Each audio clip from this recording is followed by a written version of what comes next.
మీనం వారికి గనక చూసుకున్నట్లయితే ఈ మీన రాశి వారికి గమనించుకున్నట్లయితే మీ లగ్న సప్తమాధిపతులు గురువు బుధుడు అవుతారు.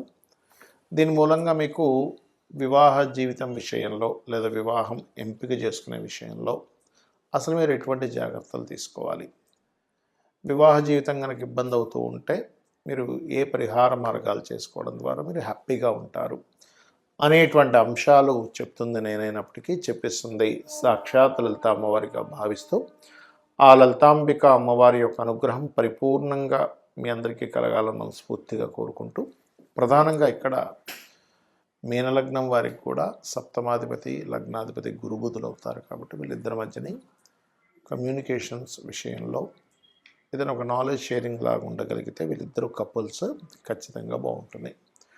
అలాగే ఇక్కడ అసలు వివాహ జీవితంలో ఎందుకు వీళ్ళకి డిస్టర్బెన్స్ ఎక్కువ వస్తాయంటే సీక్రెట్స్ ఏదో దాచిపెట్టారనే భావన వీళ్ళకి కలుగుతూ ఉంటుంది. కొన్నిసార్లు అవతల వాళ్ళు సీక్రెట్ దాయాలంటూ లేదు, కానీ బాధపడతారేమో, ఎందుకు ఇంత అప్పయింది, ఎందుకు అవసరమా చెప్పడం, లేకపోతే ఇంకోటి ఏదో లైఫ్లో ఏదో జరిగింది చెప్పి మళ్ళీ బాధ పెట్టడం ఎందుకు, ఇది అవసరమా అని చెప్పి మనం ఒక్కోసారి చెప్పరు.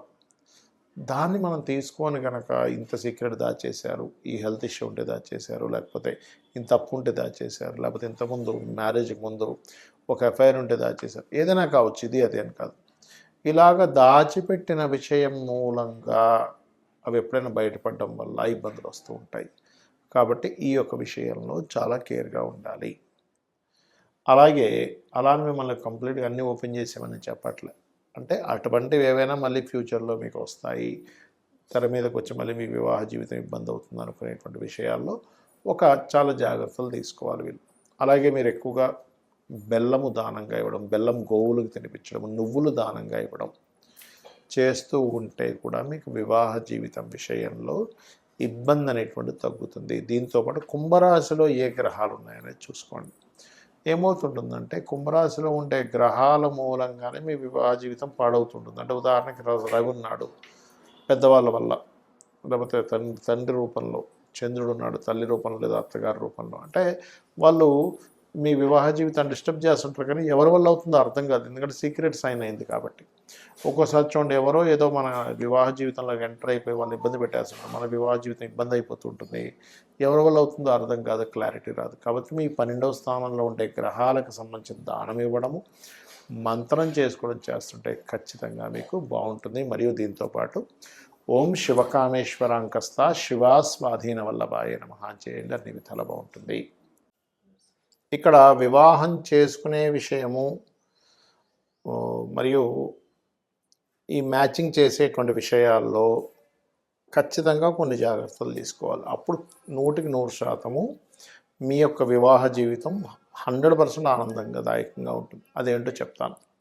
పాయింట్ నెంబర్ 1, మీరు వివాహం చేసుకునేటప్పుడు పాయింట్స్ మాత్రం చూస్తారు చాలామంది. 36 పాయింట్లకి 18 కలిసాయి, ఆ 18 నుంచి ఎంత ఎక్కువ వస్తే అంత బాగుందని ఫిక్స్ అవుతారు. అలా అయితే కనుక ఇక పాయింట్స్ కలిసిన వాళ్ళు ఎవ్వరు కూడా విడిపోకూడదు. కానీ సొసైటీలో ఏం జరుగుతుంది, పాయింట్స్ కలిసిన వాళ్ళేమో కొంతమంది విడిపోతూ ఉన్నారు, పాయింట్స్ కలవని వాళ్ళు కూడా అక్కడ కలిసి ఉంటున్నారు. అంటే దీనికి కారణం ఏమిటి, పాయింట్స్ అనేది బేసిక్ లెవెల్ వరకే. నెక్స్ట్ ఏం చూడాలి అని చెప్పి చూసుకున్నట్లయితే ప్రధానంగా మీరు వివాహ సమయం ఎప్పుడు అనేది చూసుకోండి. ఎప్పుడు కూడా అంటే వివాహం పలానా సమయంలో చేసుకుంటే మంచిది అని ఉందనుకోండి, ఆ పలానా సమయం అనేది ఎప్పుడు వస్తుంది అంటే ప్రతి జాతకుడికి కూడా వాళ్ళ లైఫ్లో 3 నుంచి 5 సార్లు సమయంలో వస్తూ ఉంటుంది. మూడు అంటే వాళ్ళ లైఫ్లో ఒక 20వ ఏట 21వ ఏట నుంచి ఒక 3 to 5 టైమ్స్ వివాహ సమయం వస్తుంది.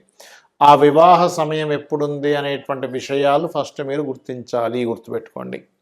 అలా 23 ఇయర్స్కి వస్తుందా, 25 ఇయర్స్కి వస్తుందా, లేకపోతే 27 ఇయర్స్కి వస్తుందా, 30 ఇయర్స్కి వస్తుందా, కొంతమందికి 32 ఇయర్స్కి వస్తూ ఉంటుంది, కొంతమంది 40 ఇయర్స్లో చేసుకుంటారు.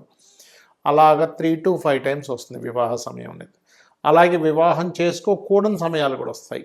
ఇది ఎలా చూస్తాము అంటే మీకు సప్తమ స్థానాధిపతి సప్తమంలో ఉండే గ్రహము లేదా శుక్రుడికి శుభగ్రహ సంబంధాలు వస్తాయి గోచారంలో. అలా కాకుండా ఈ గ్రహాలకు పాపగ్రహ సంబంధాలు వచ్చినప్పుడు చేసుకోకూడదు. ఇది మెయిన్ అన్నమాట. ఓకే, అంటే మనం ముందుగా సమయం కనిపెట్టుకోవాలి ఎప్పుడు చేసుకోవాలి అనేది. రైట్. ఇక రెండవది, ఎర్లీగా చేసుకుంటే మంచిదా, మధ్య వయసులో చేసుకుంటే మంచిదా, లేట్గా డిలేగా చేసుకుంటే మంచిదా అని కూడా ఉంటుంది. అంటే ఎలాగా, సప్తమం కనుక శాటన్తో సంబంధం వస్తే వాళ్ళు 30+ చేసుకున్న తర్వాతే బాగుంటుంది వాళ్ళ లైఫ్. అంటే 30+ తర్వాత చేసుకుంటేనే బాగుంటుంది. అలా ఏమీ లేదంటే మీడియం మామూలుగా 25 ఏళ్ళు 26, 27 ఏళ్ళలో చేసుకోవచ్చు. ఎర్లీ మ్యారేజ్ యోగాలు ఉంటాయి కొంతమందికి. చూడండి, మనం వింటూ ఉంటాం ఇప్పటికీ కూడా, ఆ అమ్మాయికి 15 ఏళ్ళకే చేసేసారట. అలా అని ఇప్పుడు లీగల్ కాదు అది, కానీ చెప్తున్నాను నేను మీకు. అలా ఎర్లీ మ్యారేజ్ ఒక్కోసారి కొంతమందికి జెంట్స్ కూడా 21 ఇయర్ కల్లా టక్కని పెళ్ళి అయిపోతుంది. అలా ఎర్లీ మ్యారేజ్ యోగం ఉందా, ఇది ఫస్ట్గా తెలుసుకోవాలి.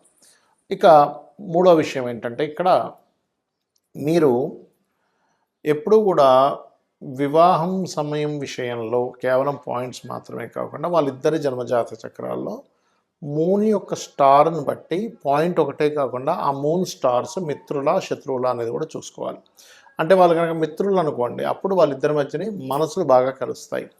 మనసు బాగా కలిస్తే చిన్న చిన్న విషయాలు కూడా వాళ్ళు, అంటే చిన్న చిన్న విషయాలు పెద్దగా పట్టించుకోరు, పెద్ద విషయాలను చిన్నగా చూస్తారు. అదే మనస్కారకులు కలవలేదనుకోండి, చాలా చిన్న విషయాన్ని కూడా ఏదో పెద్ద విషయంగా ఫీల్ అవుతూ ఉంటారు. ఇది గుర్తుపెట్టుకోండి.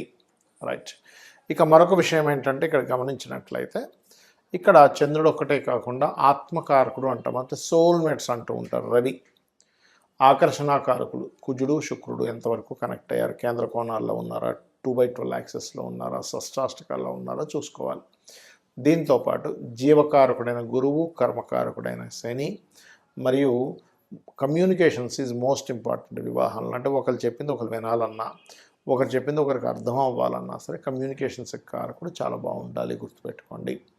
అలాగే మరొక విషయం ఏంటంటే, ఇక్కడ గమనించినట్లయితే ఈ యొక్క కాంబినేషన్స్ ఇవన్నీ ఒక ఎత్తు అయితే, మీరు ఎవరినైతే వివాహం చేసుకుంటారో, అది అమ్మాయిని కావచ్చు అబ్బాయిని కావచ్చు, ఆ వివాహం చేసుకునే వ్యక్తి యొక్క జన్మజాతకంలో ఆఫ్టర్ మ్యారేజ్ తర్వాత ఎలా ఉందని తెలుసుకోవాలి.